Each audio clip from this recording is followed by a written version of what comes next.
2015-18 ഞാൻ അടൂർ മാർക്കസ് ഹോസ്റ്റൻ കോളേജിൽ ഡിഗ്രിക്ക് പഠിച്ചിരുന്ന സമയത്ത് ഞാനും എൻ്റെ ഫ്രണ്ട്സും കൂടെ അടൂർ പെപ്പിനോയിൽ പോയി കഴിക്കാറുള്ള ഒരു മസാല ദോശ ഉണ്ടായിരുന്നു കേട്ടോ. എൻ്റെ പൊന്നോ, എന്നാ ടേസ്റ്റാണെന്നറിയാമോ? അവർക്കൊക്കെ ഇഷ്ടപ്പെട്ടോ ഇല്ലയോ എന്ന് എനിക്കറിയില്ല.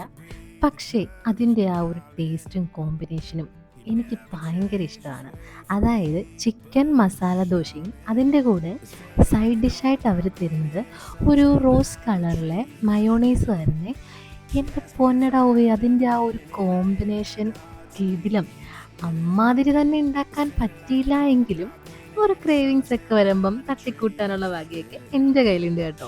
അതിനുശേഷം ഞാൻ ഒന്ന് രണ്ട് തവണയൊക്കെ ഉണ്ടാക്കിയിട്ടുണ്ട്. ഇപ്പോൾ ഞാൻ ഉണ്ടാക്കുന്നത് ഒരു 3-4 ഇയറിന് ശേഷമാണ്. എൻ്റെ മമ്മിയുടെ മമ്മിക്കും പപ്പായ്ക്കും ഒക്കെ ഈ ഒരു ദോശ ഭയങ്കരമായിട്ട് ഇഷ്ടപ്പെട്ടിട്ടുണ്ടായിരുന്നു. ഞാൻ അവർക്ക് ഉണ്ടാക്കി കൊടുത്തിട്ടുണ്ടായിരുന്നു. ഇപ്പോഴത്തെ കാര്യമല്ല, ഒരു 2-3-4 ഇയർ ബാക്കൊക്കെ, ആ ഒരു ടൈം 2019-20 ആ ഒരു ടൈം, കോവിഡ് ടൈം ഉണ്ടല്ലോ, ആ ഒരു ടൈമിൽ.